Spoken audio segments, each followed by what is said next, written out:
Bonjour Patrick Coulombelle. Bonjour. Cofondateur de la Fondation Architectes de l'Urgence. Merci d'être en direct sur France Info. On ira tout à l'heure à Marseille retrouver le maire de la ville, Benoît Payan, après que 2 corps ont donc été extraits des décombres de cet immeuble qui s'est effondré rue de Tivoli à Marseille. Les opérations, elles se poursuivent. Il a fallu 24 heures pour repérer ces 2 premiers corps. Il y en a encore 6 ou 7 peut-être qui sont enfouis dans les décombres. Pourquoi ça prend tant de temps, Patrick Coulombelle ?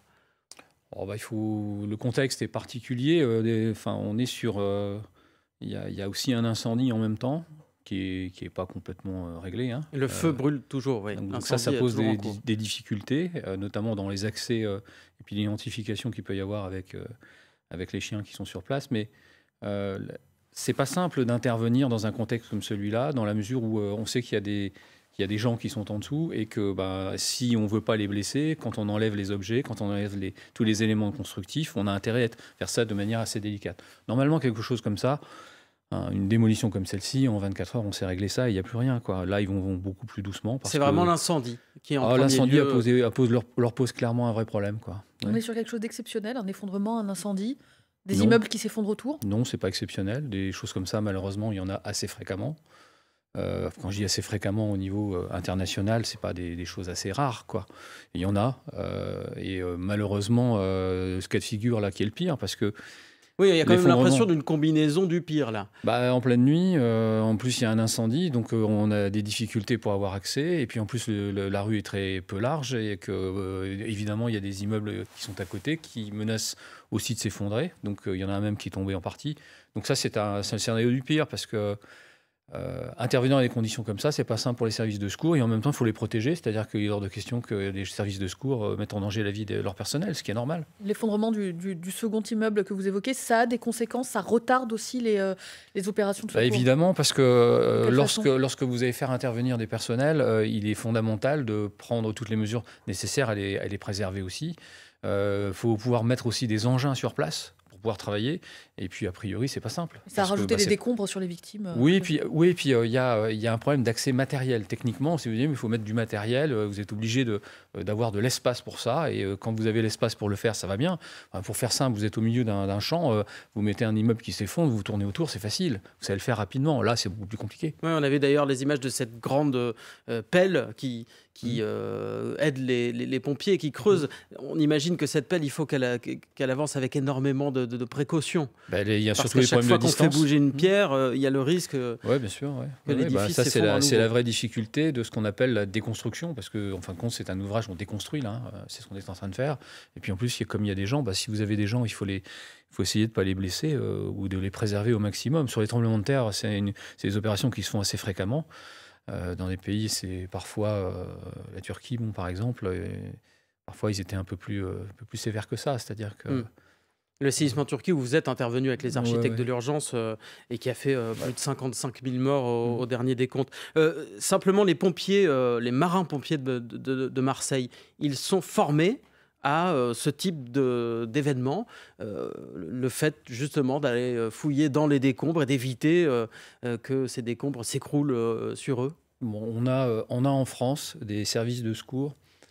Je parle des marins-pompiers, mais pas que. Les pompiers de Paris, les unités de la sécurité civile sont des gens qui sont formés et qui sont parmi les meilleurs au monde. Je pense qu'il faut le dire. On peut même être fier d'eux parce qu'ils font des boulots qui sont compliqués, difficiles, ou même au niveau psychologique, c'est pas simple pour eux, je veux dire.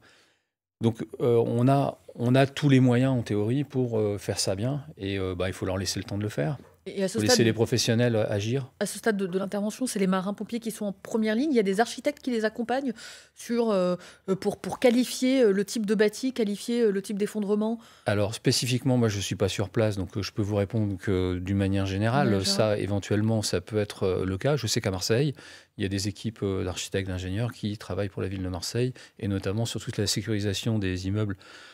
Comme les effondrements qu'il y a eu il y a quelques années. Et, donc ils gèrent ça parce qu'ils savent qu'ils ont une vraie problématique sur la ville. Et ils ont quel matériel avec eux ? Il y a du matériel moderne, des drones notamment, je crois, qui ont été utilisés. Alors ça, c'est pratique pour les couvertures, pour voir des choses en hauteur. Ça évite d'envoyer des engins de levage. Ça évite aussi d'envoyer des gens. Donc ça permet de faire pas mal de choses, mais pas que. C'est-à-dire que vous avez des moyens techniques et visuels aussi par rapport en pénétrant dans les bâtiments, en regardant s'il y a de la fissuration, s'il y a des murs qui sont en train de bouger, s'il y a des affaissements constatés, s'il y a des choses qui sont anormales au niveau des bâtiments. On est obligé de faire une analyse de bâtiments les uns après les autres, de manière systématique et organisée. Et puis on diminue, plus on s'écarte, plus on va normalement trouver moins en moins de problèmes. Et ça, c'est des études, ça se met dans le temps, c'est-à-dire qu'on est obligé de passer du temps là-dessus. C'est important ce que vous dites, parce qu'il faut bien comprendre, il y a tout un périmètre qui a été évacué, 200 personnes en tout quasiment. Les autres bâtiments ont pu être ébranlés, pas seulement ceux qui sont juste à côté? Alors, a priori, de ce que dit Madame la procureure, c'est une explosion. Dans une explosion, vous avez deux phénomènes. Vous avez un phénomène de souffle, c'est ça qui fait le blast, c'est l'air qui se décompresse, qui casse des vitres, qui peut casser des cloisons, même des charpentes, ça arrive, des couvertures. Et puis en même temps, vous avez un espèce de petit séisme. Et c'est pour ça que les gens ont senti le mouvement du sol. Parce qu'il y a eu une onde sismique, elle n'est pas très importante, mais pour vous donner une échelle, sur Toulouse et sur le Liban, à Beyrouth, il y avait eu un petit séisme qui faisait 3,2, 3,3. Toulouse après l'explosion d'AZF, c'est ça. Ouais. Donc mais là, on était sur des pathologies, on était sur des grosses explosions. Là, il y a un petit séisme, effectivement. Et donc, ça peut toucher éventuellement la structure des bâtiments qui sont pas loin, qui sont déjà peut-être fragilisés, ce qu'il faut vérifier. Une explosion, une déflagration, est-ce que c'est forcément du gaz quand on est comme ça en ville ? Je ne répondrai pas à ça parce que là, sur un coup comme celui-là... Alors, je vais poser la question différemment. Qu'est-ce qui peut expliquer une explosion, plutôt ? Je ne suis pas un spécialiste de l'explosion. J'en ai fait un certain nombre, mais il y a des gens qui sont beaucoup plus compétents que moi sur ce sujet-là. Moi, je connais bien les bâtiments. Par contre, je connais les dégâts qu'on peut avoir suite à une explosion, ce qui n'est pas tout à fait la même chose. Lorsque vous avez des explosions, vous avez la structure, et notamment l'endroit où ça a été touché. Si ça désolidarise la structure, vous avez un affaissement complet de l'immeuble. Donc ça, c'est des choses qui sont relativement fréquentes. Et ça peut être dû, par exemple, à quelqu'un qui oublie le gaz chez lui. Ça peut être le même résultat, quelqu'un qui oublie le gaz chez lui ou une conduite de gaz en souterrain qui est défectueuse. Oui, mais alors généralement, il y a aussi, donc c'est pas forcément des gens qui oublient quelque chose, il y a aussi des mouvements du sol, des mouvements des bâtiments et qui cassent des canalisations, ça arrive. Les fameuses fuites d'eau qu'on a un peu partout dans toutes nos villes de France, elles sont consécutives à quoi ? Il y a des fuites d'eau parce que le sol a bougé un peu, parce que aussi les canalisations ont vieilli, ce genre de choses. On ne sait pas. Aujourd'hui, je suis pas sûr que quelqu'un sache ce qui s'est passé. Tant qu'on n'aura pas enlevé tous les décombres, on ne saura pas. L'enquête ne fait que commencer. Patrick Coulombelle, vous restez avec nous, cofondateur des architectes de l'urgence, et on retrouve Benoît Payan, le maire de Marseille, dans un instant. 8h41, c'est l'heure du fil info avec Maureen Sugnard. 5 personnes emportées par une avalanche en Haute-Savoie hier. 5 morts au glacier d'Armancet, dont 2 guides de haute montagne. Et les secours recherchent au moins une autre personne. Un coup de tonnerre dans un ciel bleu, témoigne sur France Info le président du syndicat national des guides de haute montagne. À Marseille, une centaine de pompiers toujours à pied d'œuvre dans des conditions extrêmement difficiles. Un tas de gravats instables et un incendie après l'effondrement de 2 immeubles. 2 corps extraits des décombres pendant la nuit. D'autres personnes sont recherchées. De nombreuses évacuations aussi, 200 habitants au total. 11 navires de guerre et une 60aine d'avions. Pékin simule un blocus, un encerclement total de Taïwan ce matin. Pékin considère l'île comme son territoire et estime que la présidente taïwanaise l'a provoqué en rencontrant un haut responsable américain la semaine dernière. À Jérusalem, le week-end s'est passé sans violence. Des milliers de fidèles juifs, chrétiens et musulmans ont célébré leur Pâques hier ou le Ramadan dans une ambiance tendue après ce regain de violence il y a quelques jours maintenant, après l'intrusion de policiers israéliens dans l'un des lieux saints de l'islam, la mosquée Al-Aqsa. France Info. Le 8h30 France Info, Neil Alatrousse, Laurent Sénéchal. Et Benoît Payan nous a rejoint en direct de Marseille. Bonjour monsieur le maire. Bonjour. Avec ce bilan qui est toujours provisoire. On est 32 heures désormais après l'effondrement de l'immeuble rue Tivoli où vous vous trouvez. 2 corps qui ont été retrouvés dans la nuit. Il reste encore donc 6, peut-être 7 personnes à retrouver. Oui, c'est les estimations qui sont faites. On doit rester prudent quant au nombre de personnes qui sont sous les décombres. Là, par contre, j'ai mon retour.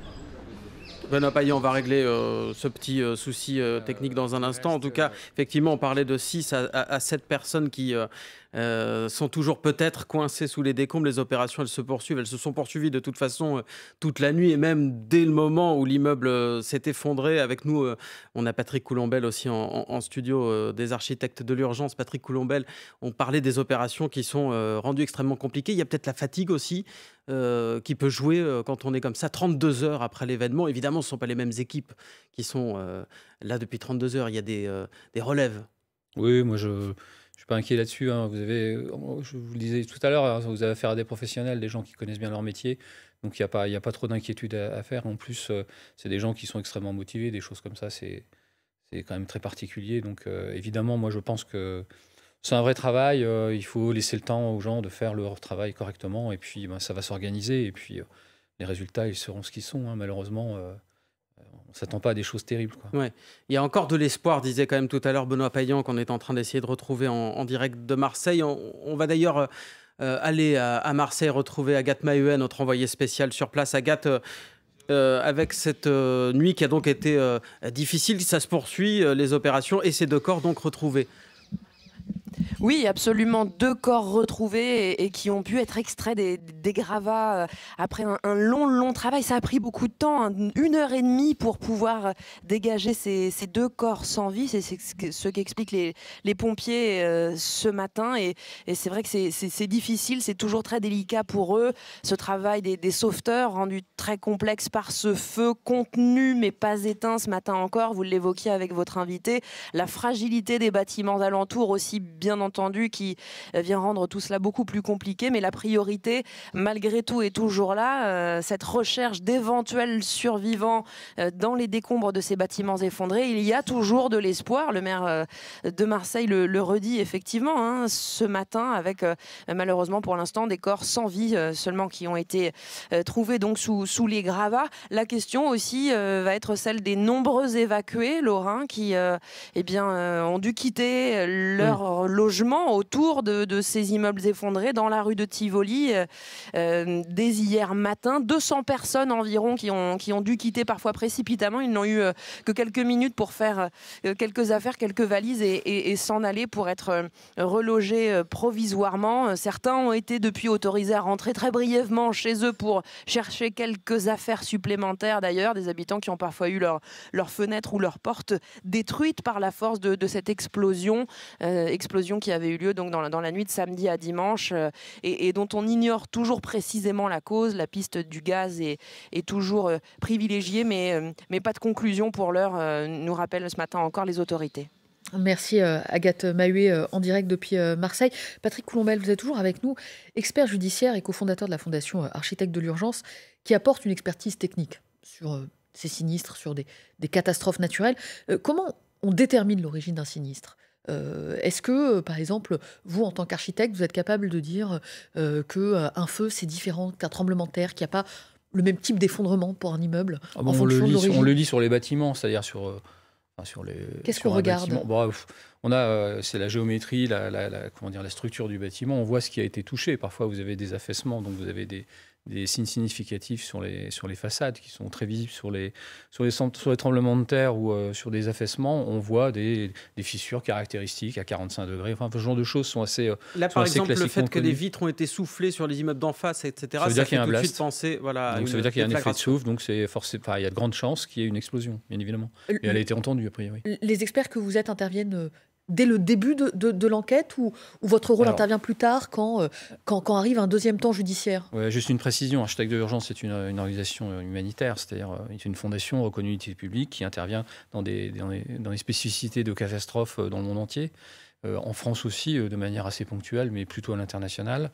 Lorsque moi j'interviens à titre d'expert judiciaire, on intervient dans un contexte précis qui est celui, il y a 2 types de contextes assez... un peu différent. Il y a celui des périls imminents, qui sont les tribunaux administratifs qui mandatent des experts judiciaires pour aller sur le terrain, pour vérifier si l'état d'un immeuble est suffisant pour laisser les gens à l'intérieur et s'il est dangereux ou pas, quelles sont les mesures conservatoires à mettre en place immédiatement et quelles sont les mesures de réparation à mettre en place pour que ultérieurement on puisse réintégrer cet immeuble. Donc ça, c'est une procédure. Et puis il y en a une deuxième qui est la procédure judiciaire qui a priori est en cours, là, où il y a un expert judiciaire qui a été nommé par le tribunal de manière à intervenir pour faire toute une mission qui va être de déterminer les causes qui ont produit l'effondrement et puis les éventuelles responsabilités en mettant autour de la table l'ensemble des parties qui ont un rapport avec le sinistre. Patrick Coulombelle, vous restez avec nous. Benoît Payan, avec nous en direct de Marseille. Vous êtes le maire de la ville. Vous dirigez donc les marins-pompiers de Marseille et à ce titre les opérations de sauvetage. Vous gardez quand même l'espoir de retrouver des personnes vivantes ce matin ? Bien évidemment, on doit garder espoir, on garde espoir. Et tant que l'espoir est prévu,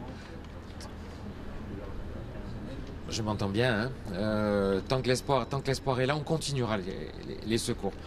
Tant que l'espoir nous permet d'espérer...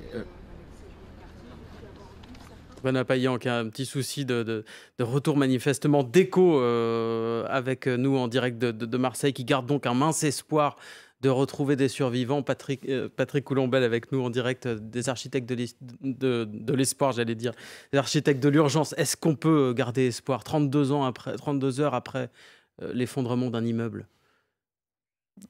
Malheureusement, l'expérience que j'ai montre que vous savez, les victimes, vous les sortez très vite. La majorité des victimes, 80-90% des victimes, vous les sortez dans les heures qui suivent.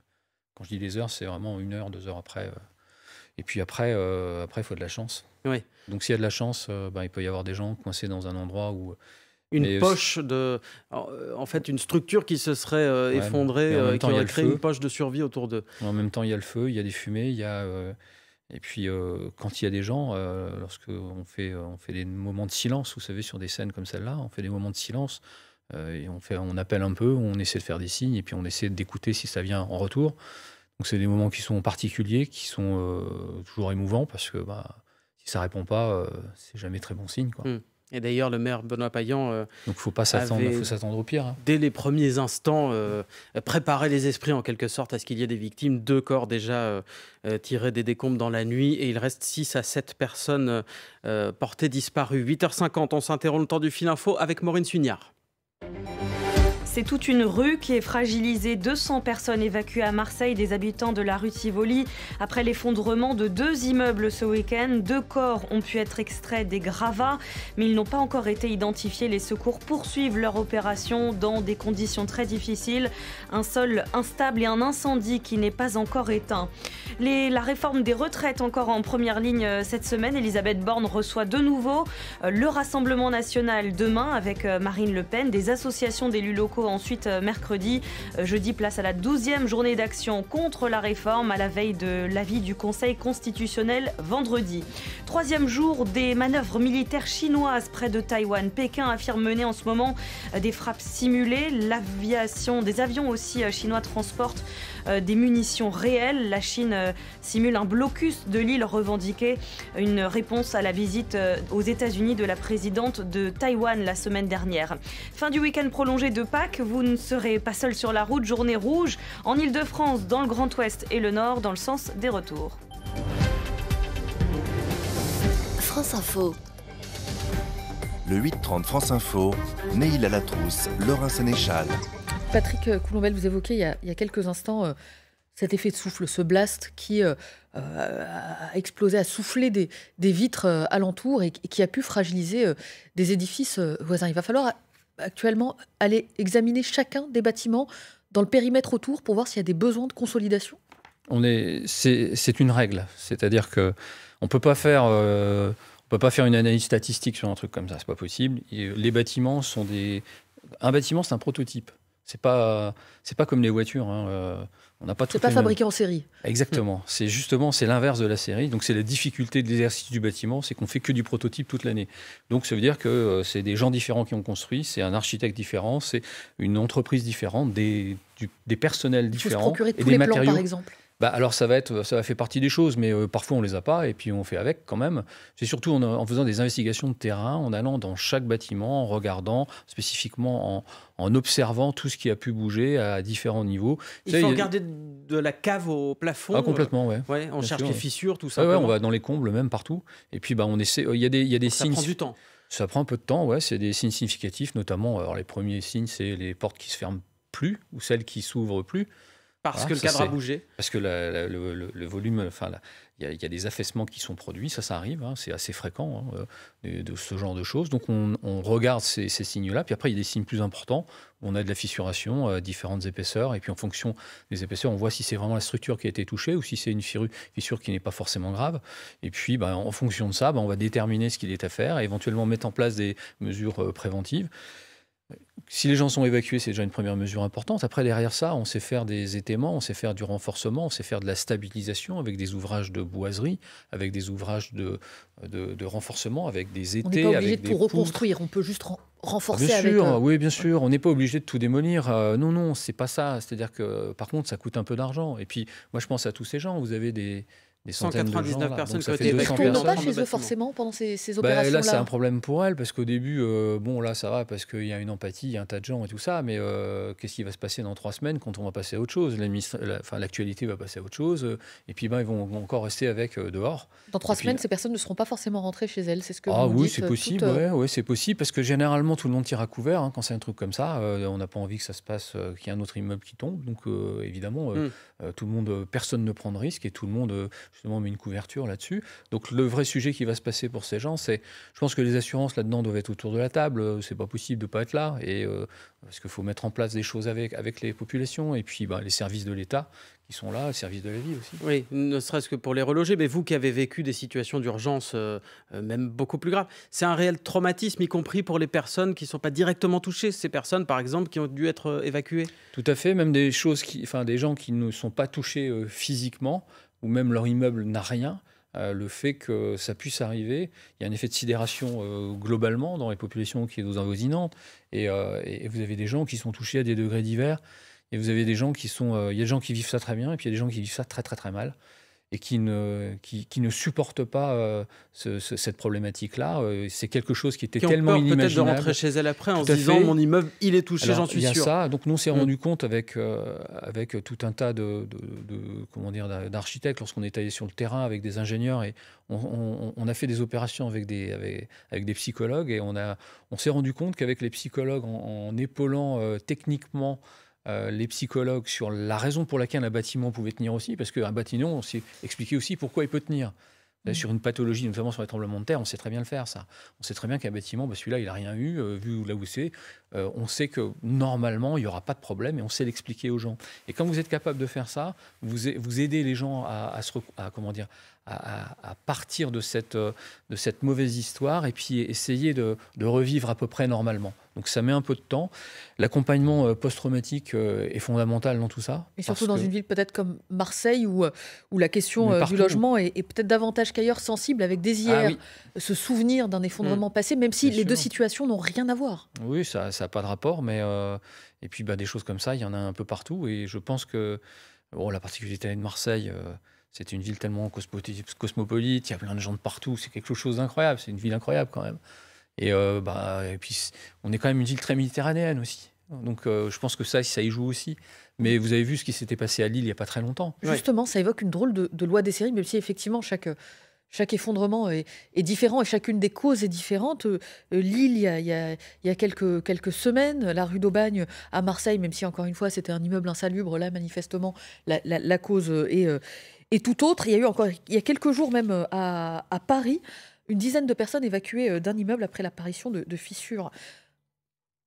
Qu'est-ce que ça dit? Est-ce que, plus globalement, est-ce qu'il faut y voir une simple coïncidence, ou est-ce qu'il y a un sujet de bâti en France ou d'infrastructures un peu obsolètes? On a un sujet d'un pays qui est un vieux pays, qui est un carrefour de civilisation, qui est la France, avec une histoire, avec des patrimoines qui est vieillissant, qui doit être entretenu, et puis parfois il y a la faute à pas de chance, parce que aussi quand il y a une catastrophe, faut pas oublier, c'est que parfois aussi il n'y a pas uniquement la catastrophe naturelle, mais aussi une conjonction de facteurs. C'est-à-dire que vous avez plusieurs problèmes qui qui se sont mélangés à un moment, qui ont fait que vous avez une grosse catastrophe. Parce que dans le bâtiment, on a des coefficients de sécurité sur la construction qui sont relativement importants. Et il y a pas mal d'erreurs qui sont tolérables, en fin de compte. Et que toutes les mises en œuvre constructives classiques posent pas de problème. C'est-à-dire que si on n'a pas fait ça parfaitement, ça marche quand même. Parce qu'il y a des coefficients de sécurité importants. Mais malgré tout, le patrimoine vieillit.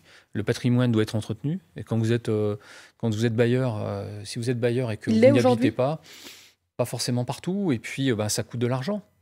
Ça coûte de l'argent, évidemment. Et puis vous avez plus la population a peu de moyens pour payer, moins les loyers sont élevés, et plus c'est compliqué. Voilà. Donc c'est assez lié. Patrick Coulombelle, merci beaucoup. Cofondateur de la Fondation Architectes de l'Urgence, vous-même expert judiciaire, invité du 8h30 ce matin. Et je rappelle les mots aussi du maire de Marseille qu'on a eu brièvement tout à l'heure, Benoît Payan, qui disait s'accrocher à un mince espoir de retrouver des survivants, même si cet espoir il est très très faible. Avec les 2 corps découverts dans les décombres, il reste encore 6 à 7 personnes selon les estimations qui pourraient être encore coincées sous cet immeuble. Et c'est des décombres rue de Tivoli à Marseille. Merci beaucoup Patrick Coulombelle et bonne journée à vous.